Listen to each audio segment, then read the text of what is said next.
ফের একবার নাবালিকার বিয়ে আটকে দিল প্রশাসন। ঘটনা তেলিয়ামুড়া থানাধীন মোহরচোড়া এলাকায়। ঘটনার বিবরণ দিয়ে তেলিয়ামুড়ার ডিসিএম সৌরভ দাস জানিয়েছেন, খোয়াই চাইল্ড লাইনের কাছে গোপন সূত্রে খবর আসে তেলিয়ামুড়া মোহরচোড়া এলাকার নন্দলাল দাস নামের এক ব্যক্তির অপ্রাপ্তবয়স্ক নাবালিকাকে জোরপূর্বক বিয়ে দেওয়া হচ্ছে। এই অভিযোগ পেয়ে খোয়াই চাইল্ড লাইনের প্রচেষ্টায় তেলিয়ামুড়া মহকুমা প্রশাসন এবং তেলিয়ামুড়া থানার পুলিশ সম্মিলিতভাবে একটি অভিযান চালায়। পুলিশ, মহকুমা প্রশাসন এবং চাইল্ড লাইনের উপস্থিতি টের পেয়ে নাবালিকার পরিবারের লোকজন গা ঢাকা দেয়। কি হয়েছে ঘটনা স্যার, কি কারণে আজকে এখানে আইলেন?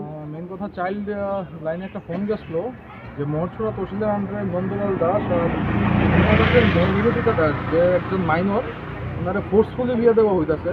তো যেই মাত্র চাইল্ড কেয়ার আপনার প্রিভেনশন অফিসারকে একটা রিকুয়েশন দিচ্ছিল, তো বেসড অন দ্য রিকুয়েশন আমি আর আমার সাথে তেলিয়ামুড়া থানার পুলিশ এখানে এসে দেখা গেছে যে বিষয়টা সত্য, কিন্তু কারোর সাথে কথা বলা গেছে না। কারণ যেই মাত্র আমরা এসেছি তারা সবাই the flat from the scene, কেউ এখানে আসতো না। আমরা অনেক খোঁজাখুঁজি করার চেষ্টা করছি, প্রত্যেকটা মানুষ আমাদের সাথে মানে একদম কোপারেট করছে না, নন কোপারেশন, টোটাল নন কোপারেশন। আর টোটাল এখানে প্রচুর মানুষ আছে যারা বেসিক্যালি রোজ ওয়ার এভরিডিং এই ক্রাইমটা যেটা হয়, এইটাতে আইনটা বন্ধ করা যায়, এটা লিগা এরা সাহায্য করতে আসতো। তো আমি বাধ্য হয়েছি এখন এটাতে just in order to prevent the marriage, আমার কিছু করার নাই। আমি জাস্ট এখন ওই ডেকোরেটরের 2টা জিনিস আর এই মেয়ের বাড়িতে ঠিক আছে একটা জিনিস জাস্ট আমি কাস্টোডিতে নিতেছি। পরবর্তী সময় এটা এক্সপার্ট প্রসিডিউর রিলিজ করা হবে। স্যার, যে মেয়েটার বিয়ে হওয়ার কথা ছিল বয়স কত?